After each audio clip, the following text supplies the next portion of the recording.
everyone. Plano Police Crime Prevention Officer Christopher Bianez has a passion for protecting senior citizens. He speaks to a lot of older adults as a Plano police officer and joins us now to share some vital information for keeping seniors safe from scams, which is an important issue. Thank you so much for joining us. Oh, you bet. So one of the ones that I want to talk about first, I know, first of all, you were inspired by your late grandmother to kind of delve into this issue.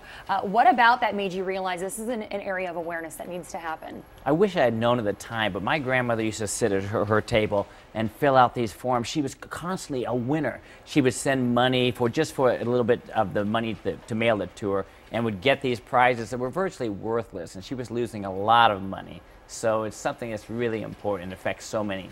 It's painful, especially when it's one of your loved ones. And I know one of the more popular scams, if you will, that you've heard about is called the granny scam. And that's something that happens frequently to a lot of people. Can you talk a little bit about that? Yes, the granny scam happens when someone calls pretending to be like a grandchild. Yeah. And hey, course, grandma, it's me. yeah. I need some money. What's going on? And of course, there's something like that. Well, they need money, and they need money now. And the big thing is, promise me you won't tell anybody else. So a lot of people fall victim to that.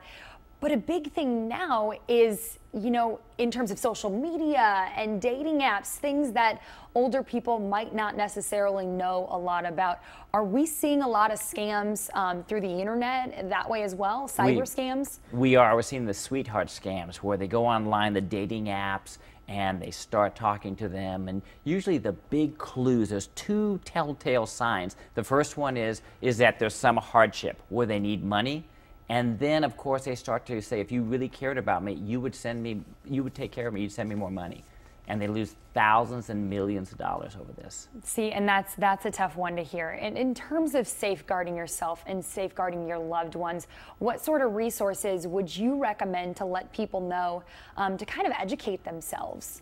Yeah, one of the important things is to check on our seniors, to connect with them. That loss of connectedness is a big problem, and so we want to reach out, talk to them, educate our seniors on these different types of scams, and let them know that we should not be sending money to people. When they want you to go fill out a cash card, like an iTunes gift card or a Home Depot card, that's a big clue. You fill out that cash card, you send money, that money is gone. It disappears. It is gone. So what can you do? Anything in terms of home security that you would recommend? Just physical security things that you can do to safeguard your home for an elderly person? Yes, when someone knocks on your door, you should never open the door to an unknown person. But what you don't want to do is also keep quiet, because then the burglar thinks someone's not home. So you talk through your locked door. Excellent. Well, Officer Christopher Bianez, thank you so much for joining us. And of course, report anything to 911 if you notice anything suspicious with you or a loved one. We're going to take a break. When we get back, Texas Ranger